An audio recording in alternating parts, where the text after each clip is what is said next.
that OSB there, it had some dark marks on it along there. That looks really good now, doesn't it? The side of that 2x6 almost looks brand new, even though it's 17 years old.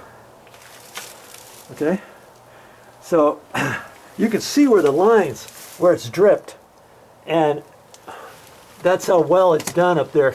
In fact, when that gets a little drier, I might do a once over in there, get on my bucket or something and spray up in there one more time. I got plenty of Clorox. I've got a little bit left in there, not very much at all, but that's 1 gallon. So I know I'm going to need at least another gallon to get done, maybe a little bit more. And when I get back down in here, I might do a quick second coat, you know, a little quicker than this first one. Okay, so down under I go, and I'm going to spray in here next. But before I spray in there, like I say, this one here, this is almost empty, and so I'm going to unscrew it, let the air out. Boy, that's some potent stuff. Give me another gallon of this.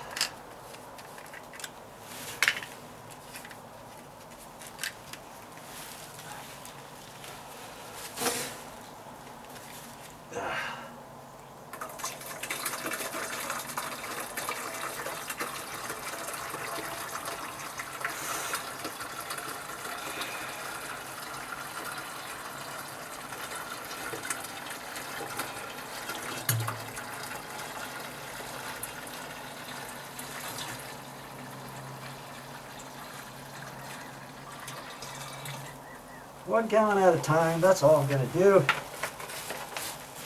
Even if I think I'm going to need a little bit more.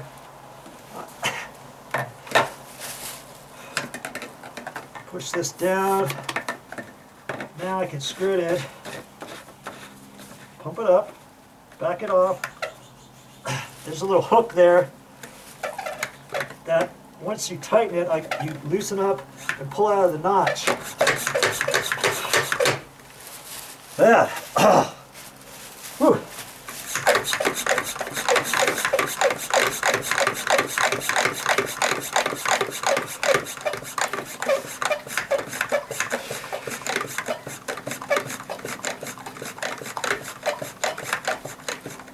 That's good enough.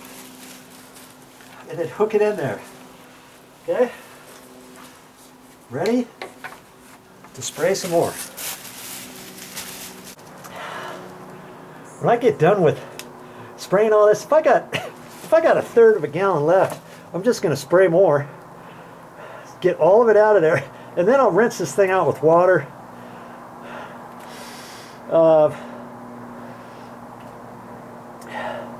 Rinse it out with water, and then at the bottom, leave some water in there, and then use the sprayer, the spray nozzle, and keep spraying until all the water comes out, let's say. That'll clean out the inside of your wand. Especially if you're using a sealer, like to seal your sidewalk or garage floor, your driveway, your patio. You don't want to leave sealer in there, then you can rinse that out. Look for the cleaning directions. You may have to put a little paint thinner down in there. Acetone, not acetone, probably paint thinner or something, or it could be water soluble or something like that. Last thing you want is to not clean that out, because then your nozzle gets all clogged up. You have to unscrew that and clean that out. And if it gets stuck real good in there, it's all plastic parts and stuff. You should be able to get it, or you chuck it and go get yourself a new one. They're about 20 bucks or so at the hardware store. $20–25, depending on the size. This is a 2 gallon, so obviously 1 gallon is cheaper. And get what you want. All right, time to go underneath the house. Well, is the verdict in for the suit? so far so good. I'm a little sweaty in it, but I'm protecting myself. I even put tape around here. I even put it around my ankles right here after the plastic bag. And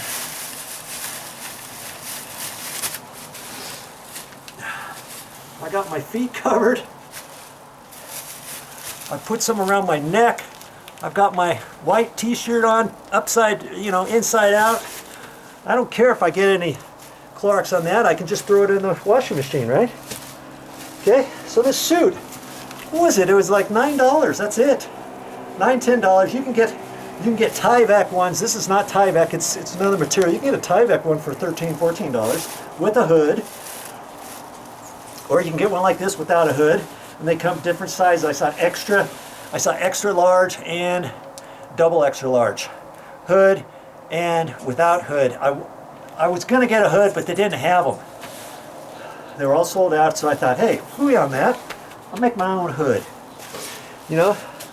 Just think about stuff. When you're at the store, you don't get, lots of times when you go to the store, you may not find exactly what you're looking for, but you can always improvise, okay?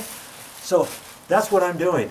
I'm improvising, and I saved even more money. That's what I like.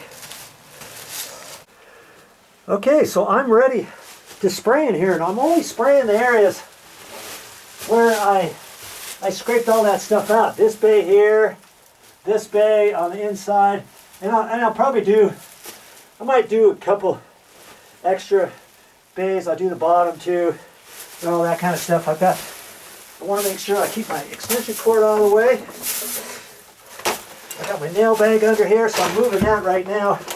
I don't want to get any Clorox on anything, right?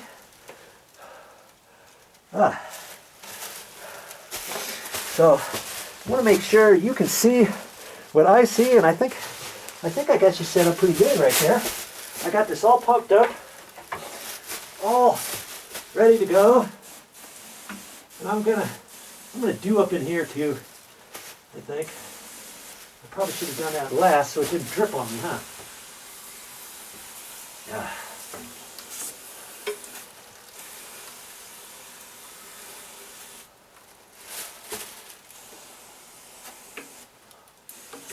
I don't know how far that goes, but I'm going to do it as far as I can reach. Just saturate it.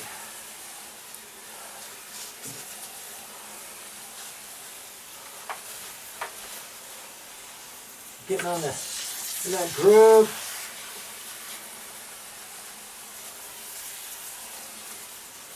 Boy, if anything can live after that, more power to them, right?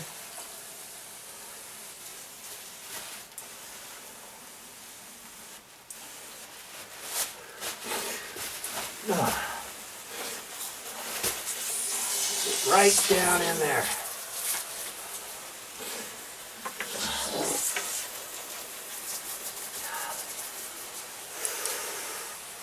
I got to get out of here. It's getting to me.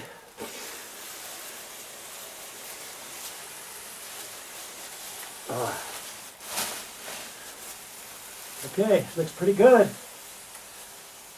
Done it.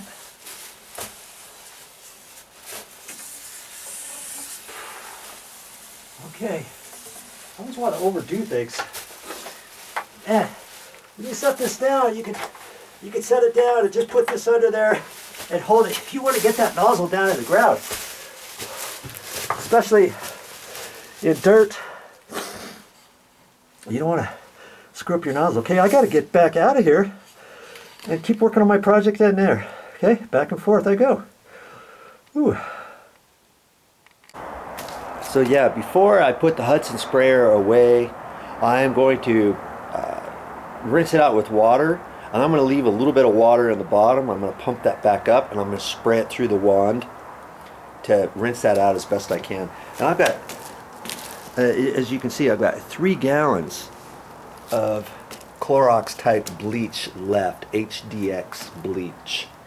And I've got a spray bottle. I'm going to end up putting a little bit in a spray bottle. So if I see any little areas that I want to think that, oh, maybe I'll just spray a little bit on here or whatever, I can. I don't have to do it with the Hudson sprayer on it anymore. That's because I don't want it to be shooting out all over the place and stuff. I just put it in a spray bottle and just do it that way, and then I can leave the rest underneath the cabinet for the washing machine. Okay, I don't have to take that back to the store.